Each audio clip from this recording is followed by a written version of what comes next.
Née à Tunis, Ella Amar est artiste visuelle, docteur en droit et universitaire. Son travail photographique questionne les notions de mémoire et d'identité au-delà des références et conventions sociales, politiques et religieuses. L'artiste met en lumière la mémoire à travers l'archive. Elle s'inspire de sa vie quotidienne pour apporter sa vision sur des sujets tels que l'image et l'identité féminine dans les cultures arabes méditerranéennes. Une sélection de ces séries photographiques fait partie de la collection permanente du British Museum à Londres et de l'Institut du monde arabe à Paris. Ella Amar vit et travaille à Tunis. À suivre dans La Pause d'art.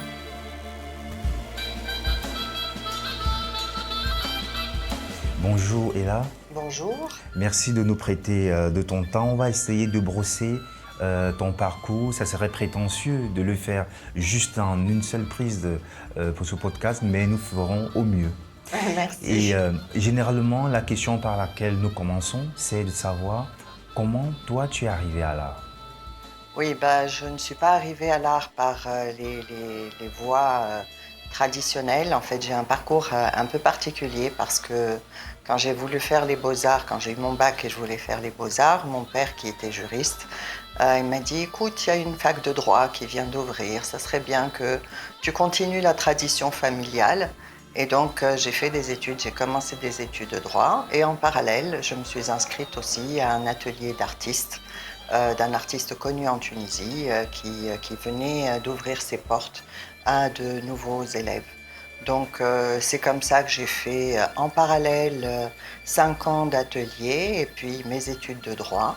Au bout de ces 5-6 ans, d'ailleurs, je suis restée à l'atelier. C'est vraiment pendant ma maîtrise et mon C'était quel DEA. atelier ça? C'était l'atelier de Mahmoud Sili, qui est un peintre reconnu en Tunisie en tout cas.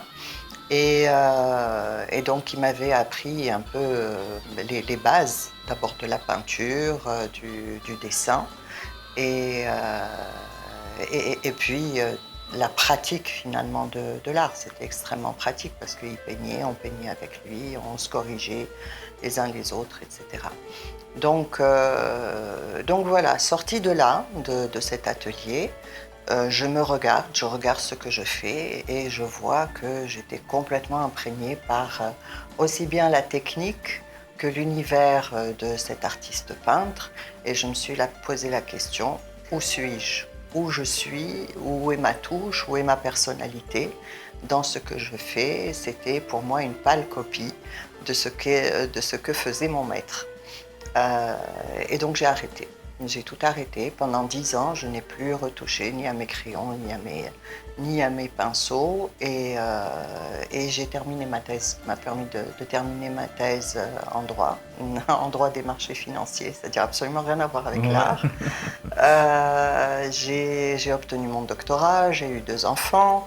Et une fois que ma thèse terminée, je la soutiens et puis, comme je te racontais tout à l'heure, je prends ce pavé et je le mets dans la poubelle parce que pour moi c'est terminé et je reprends mes pinceaux. Je reprends mes pinceaux. Et à ce moment-là, qu'est-ce qui te... Parce que je me dis bien que peut-être tu ne t'es pas levé, peut-être un jour tu t'as dit « Ah non, je reprends mes pinceaux, fini avec le droit ». Qu'est-ce qui s'est passé, Léla? Ce qui s'est passé, c'est que je crois que j'ai tellement donné pour ma vie familiale, pour mes études de droit, etc., que j'avais besoin de respirer. Et je pense que la seule respiration qui m'était naturelle et possible, c'était l'art. Et donc, je crois que c'est venu de manière intuitive, complètement inconsciente aussi, de reprendre mes pinceaux. Et là, je reprends mes pinceaux et je commence ma recherche sur moi-même, en fait. Sur moi-même, et puis voilà, avec un style tout à fait différent, une touche totalement différente, etc. Mais quand tu dis sur toi-même, c'est quoi? C'était un travail totalement en fait, en autoportrait? Ou c'était juste raconter justement cette vie familiale, ce parcours qui a été le tien pendant les 10 précédentes années? Eh ben non, je n'étais pas du tout, contrairement à ce que faisait le peintre chez qui j'ai appris finalement les bases de la peinture, je me suis mise à l'abstrait. Donc j'ai commencé à faire de l'abstrait, des figures abstraites, etc., qui étaient en relation d'abord avec mes études de droit. Donc c'était des étagères de livres, des compositions géométriques, etc. Et je me suis faite repérer par la plus grosse galerie à Tunis, et donc j'ai intégré cette galerie. Sauf qu'en intégrant cette galerie, j'étais très heureuse, hein. Moi qui commence, parce que je commençais toute petite, j'étais toute petite, hein. Toute petite, pas au niveau de l'âge, parce que... De la pratique. Mais voilà, de la pratique. Et on le reste toute notre vie. Et on le petit, reste tout petit, exactement. Donc je me fais repérer, j'intègre cette équipe-là, et puis avec des artistes reconnus sur le plan international, etc. Et moi qui étais complètement perdue. Et puis on me demande de faire ci, on m'oriente vers ça. Et je dis, mais c'est quoi ça? Moi, je sais pas où je vais encore. Et donc je claque la porte de la galerie, en fait, parce que je ne me sentais pas d'abord de faire des choses pour plaire, d'une part, parce que j'étais encore en train de me chercher, de me chercher vraiment, hein, parce que même pas de chercher un style, hein, de me chercher en tant que personne avant d'être artiste. Et donc voilà. Et là commence la traversée du désert, évidemment, mais cette traversée du désert m'a permis d'acquérir une liberté que je chéris encore et à laquelle je tiens plus que jamais. Il y a une question qui me vient à l'esprit, si tu me permets, c'est aussi de comprendre la relation qui était la tienne avec tes enfants. Parce que en tant que femme, mère d'enfant, peintre, qui commence à avoir du succès et qui décide de claquer la porte, après, comment on jongle avec tout ça? Et là? Eh ben, j'ai jonglé naturellement. Mes enfants ont une place, ma famille a une place primordiale dans ma vie. Et puis à l'époque, je n'étais pas seulement mère de famille, peintre, mais j'étais aussi professeure de droit à l'université. Et donc je jonglais un peu avec cet agenda finalement. Et en fait, à chaque fois que je recevais un coup de fil de la maison, pour mes enfants, je lâchais tout et je rentrais à la maison. C'était comme ça, je lâchais soit les pinceaux, soit les stylos, et je rentrais à la maison pour mes enfants. Ça, par contre, quand les enfants étaient petits, en tant qu'artiste, ça m'a un tout petit peu, j'aime pas le mot pénalisé, mais c'est-à-dire ça m'a toujours empêché de faire des résidences de longue durée ou même de courte durée parce que je ne pouvais pas m'absenter. C'est ça. Donc, mais aujourd'hui quand même, en fait, je ne sais pas si à l'époque c'était déjà le cas, il y a des projets spéciaux qui acceptent des femmes avec enfants. À cette période-là, il n'y avait pas des résidences? Non, il n'y avait pas vraiment, c'était des résidences d'artistes qui prenaient l'artiste uniquement. Et j'en avais deux de toute façon, donc ça aurait été vraiment difficile de les trimballer avec moi, surtout qu'ils commençaient à être scolarisés, etc.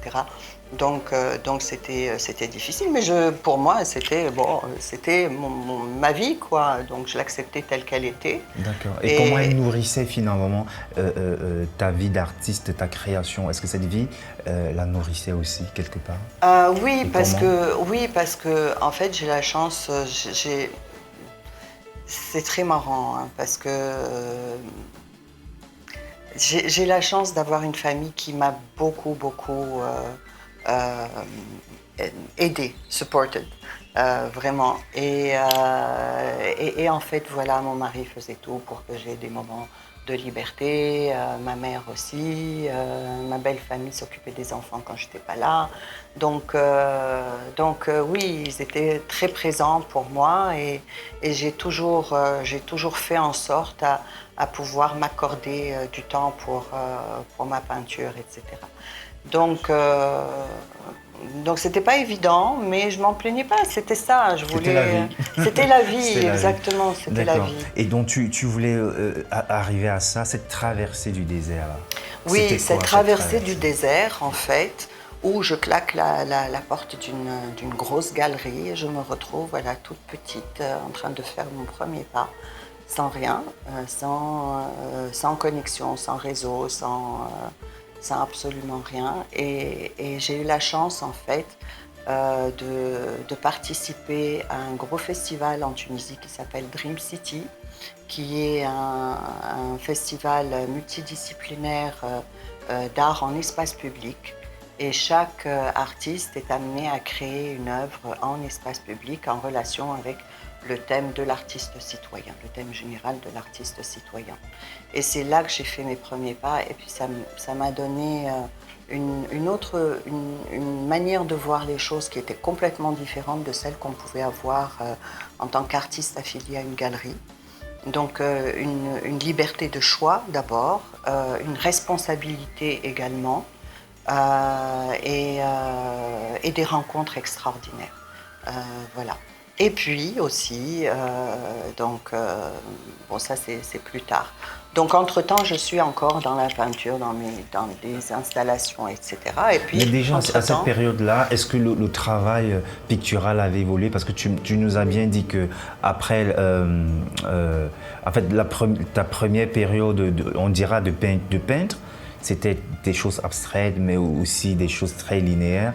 Après, justement, cette traversée du désert-là, est-ce que ta palette s'est enrichie? Qu'est-ce qu'il y a eu de nouveau? La pose d'art. Oh ben, il y a eu beaucoup de nouveaux en fait. D'abord ma palette s'est enrichie, je suis passée de formes linéaires à des formes beaucoup plus gestuelles, en fait à une gestuelle, etc. Et puis entre-temps, j'ai fait une psychothérapie de 10 ans. J'avais commencé une psychothérapie déjà et au bout de 10 ans de psychothérapie, je me pose la question de mon identité, de mon propre corps, du regard des autres sur mon corps de femme, sur le statut de la femme évidemment, dans des pays aussi conservateurs que les nôtres, etc. Et là surgit le besoin de l'image.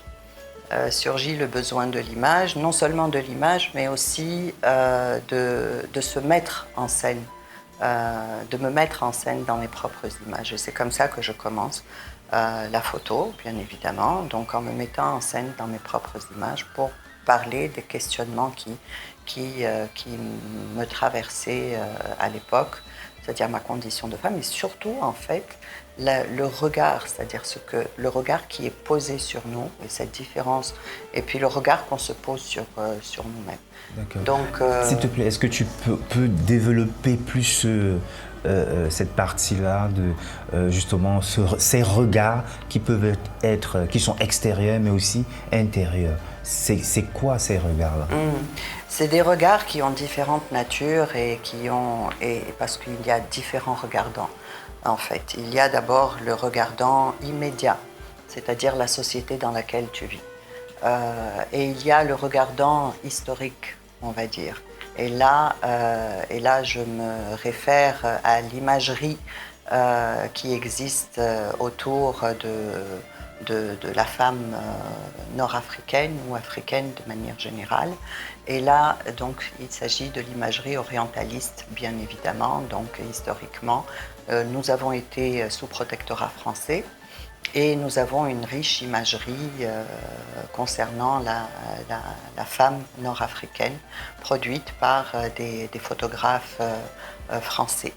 Donc, finalement, ce regard est multiple. Donc la société, le regardant immédiat, la société dans laquelle tu évolues, le regardant historique, et puis le regard qu'on pose sur nous-mêmes, qui est parfois qui est souvent en totale contradiction avec ces différents regards.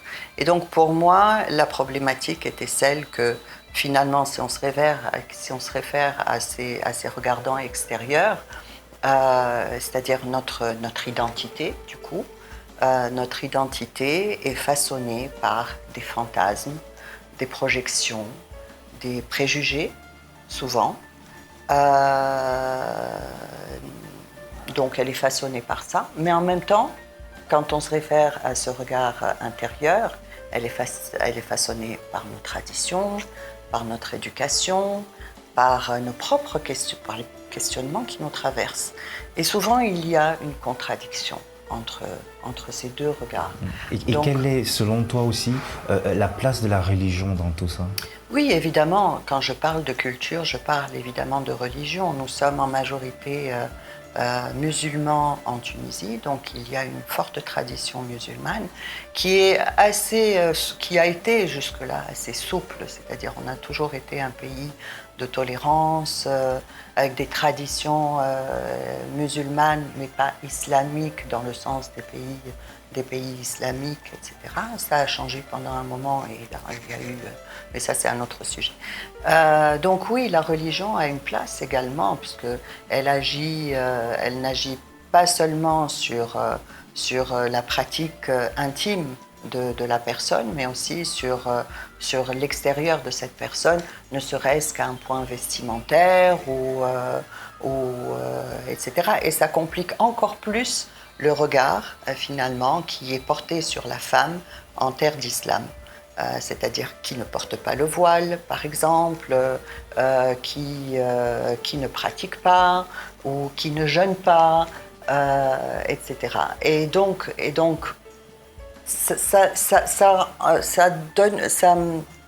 ça met une autre couche sur la complexité finalement de ce regard qui est posé. D'accord.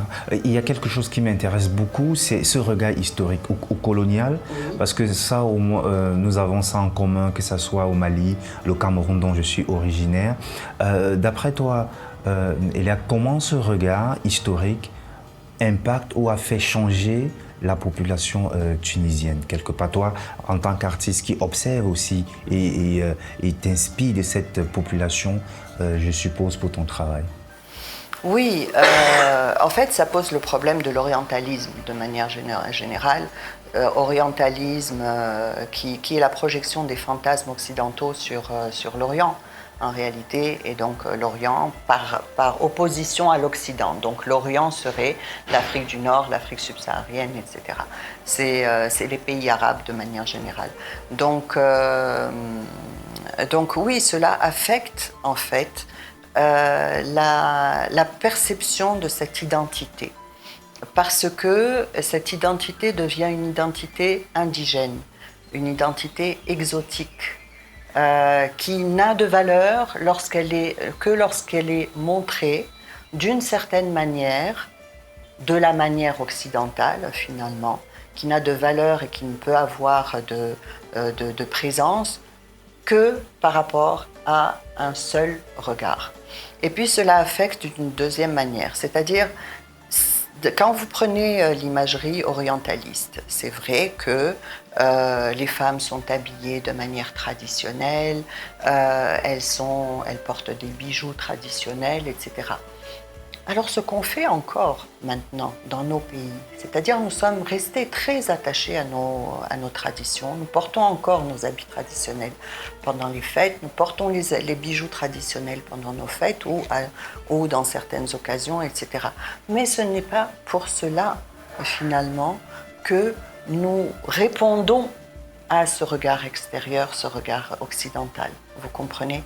Donc finalement, est-ce que lorsque on se représente de cette manière, nous aussi, nous serons taxés de faire dans l'exotisme et dans l'occidental et dans l'orientalisme, finalement. Donc il y a une dichotomie dans ce cas-là qui rend nécessaire une réappropriation identitaire, une réappropriation aussi du regard que nous avons sur soi-même. Et comment toi tu arrives justement à cette réappropriation-là? Comment tu y travailles toi? Alors, comment je travaille cette réappropriation? C'est d'abord en reprenant les codes, en jouant, même pas en reprenant, en jouant avec les codes orientalistes et en les tordant.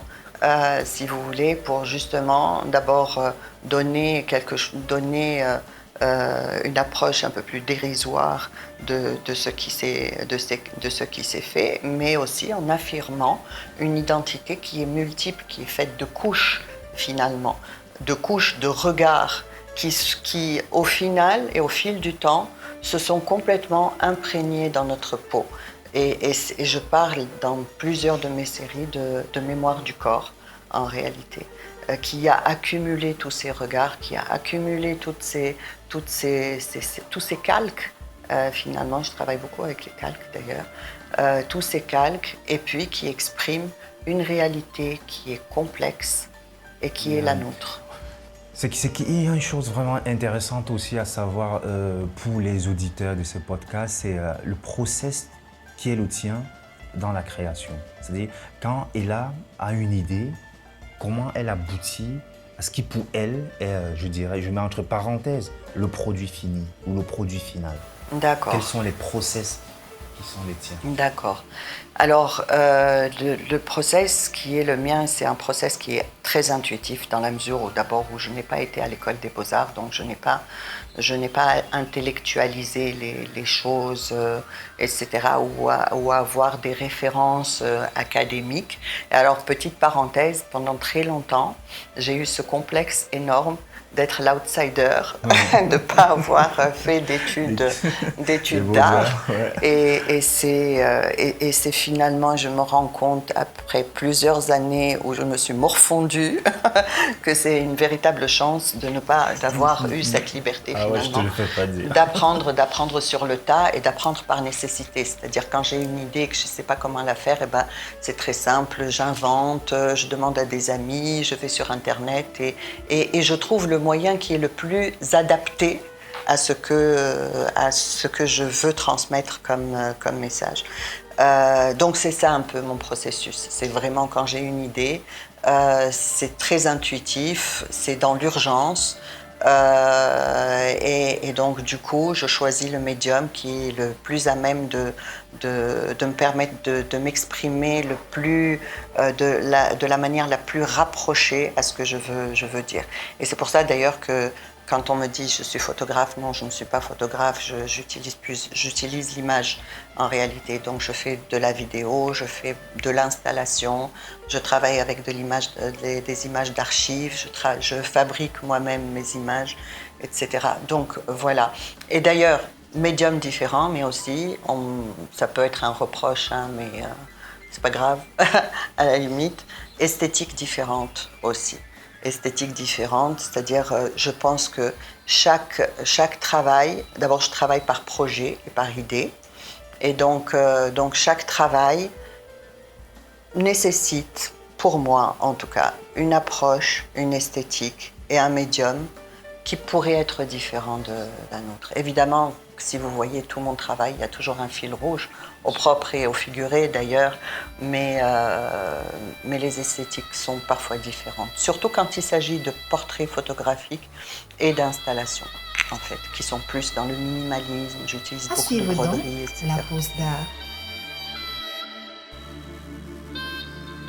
Merci à vous d'être si nombreux à nous écouter. Nous vous donnons rendez-vous la semaine prochaine pour aller à la découverte d'une histoire intimement liée à l'art. La pose d'art est une idée d'Yvon Gassam. Voix off, Solange Nembe. Musique, Tumo. Mixage, Ralin Gangmo. Réalisation, Yvon Gassam. La pose d'art est un podcast produit par African Entertainment avec le soutien du laboratoire de théâtre de Yaoundé, Otni et de Satek Records.